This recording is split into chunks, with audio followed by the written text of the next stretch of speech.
Bonjour à tous, bienvenue sur le champ des herbes sauvages, la chaîne vidéo qui vous parle de nature et de culture. Aujourd'hui, on est au bord d'un fossé, un petit rue temporaire, on va dire. C'est un fossé collecteur de la zone humide de la forêt, château de Charnizet. Voilà. Vous savez, ce lieu que j'aime bien vous partager actuellement. Il y a quelques ronces qui restent pour mettre à l'abri les chevreuils que j'ai vus l'autre jour. Il y a des lièvres aussi. Voilà. C'est riche. Alors nous voici encore revenus en automne alors qu'on est le 26 février. C'est giboulesque. Donc si vous entendez des gouttes, c'est normal, j'ai mon parapluie au-dessus de moi. Donc voilà, là vous voyez, il y a un magnifique spécimen de hêtre. Et il y a son copain juste à côté, là-bas. Voilà. Et donc on va juste en profiter. Voilà. Plus loin, là, vous voyez, il y a des troncs qui ont été débités. Il y a des hêtres qui sont tombés cet hiver parce que, comme vous pouvez voir, c'est très très humide. Et comme, d'ailleurs, il y a un tronc qui penche de chêne, c'est pareil, mais ils tiennent mieux ceux-là. Donc ça dépend de l'épaisseur du mus et surtout l'ancrage des racines dans les roches et dans l'argile. Enfin, c'est plutôt de la marne ici. Et donc, avec les rafales de vent, il y a des hêtres qui sont tombés. Donc, être ou ne pas être, ils ne sont plus en fait. Je ne pouvais pas ne pas la faire. Alors, donc on va se concentrer sur la douce mélopée et la musique de l'eau. L'eau qui est vous vous rappelez, si vous avez le temps, vous pouvez revoir les vidéos sur ce thème, sur cette même chaîne.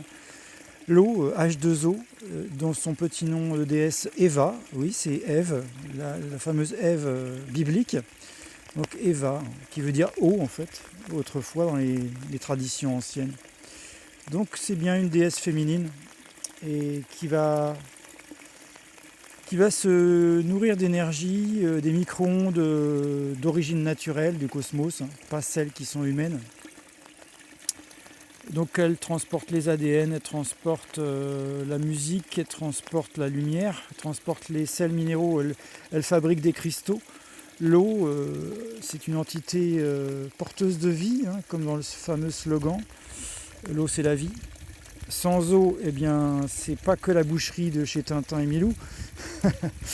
Mais sans eau, nous ne sommes plus rien, puisque nous sommes composés à 78%, à peu près, un peu moins quand on vieillit, 75, 76, d'eau, en fait. Et sachant qu'un fœtus in utero, il est composé à 96% d'eau.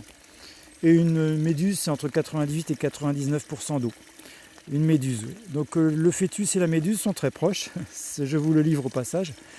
Alors ça pose question, c'est un assez vaste sujet. Finalement, quand on se rend compte de tout ça,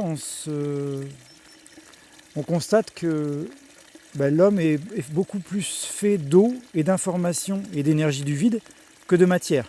Et aussi, l'homme est fait de conscience. Ça tombe bien parce que l'eau, elle va être porteuse de conscience aussi. Voilà, en fait, l'eau, c'est un fluide, un résonateur quantique, voilà, à la fois émetteur et récepteur d'ondes quantiques, hertziennes, ondes scalaires, les ondes scalaires si chères à Nikola Tesla. Les ondes scalaires qui, selon certains chercheurs, dont Tesla, mais aussi Walter Russell, sont porteuses d'informations.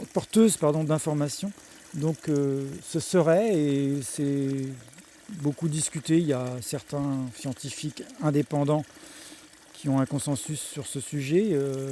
Les ondes scalaires sont porteuses de prières, d'égrégores, d'informations. Et elles sortent et elles rentrent aussi dans votre troisième œil, c'est-à-dire connecté à l'hypophyse et la glande pinéale. Voilà. Donc l'eau, on en a vraiment besoin tous les jours que le Créateur fait, parce qu'elle nous tient équilibrés, elle nous purifie, et elle purifie le milieu. Vous voyez, là, il y a un petit peu d'écume. C'est de l'écume, c'est un petit peu de la mousse, parce qu'en fait, l'oxygène est brassé, vous voyez, on voit bien. Donc là, en fait, on devine sous l'eau que c'est une racine du hêtre qui est à côté, là, un joli sujet, son petit copain à côté. Voilà. Donc voilà pour l'eau dans les grandes lignes. On y reviendra en détail parce que j'ai soulevé beaucoup de questions, on va dire d'ordre cosmotellurique. L'eau a apporté la vie sur Terre, ça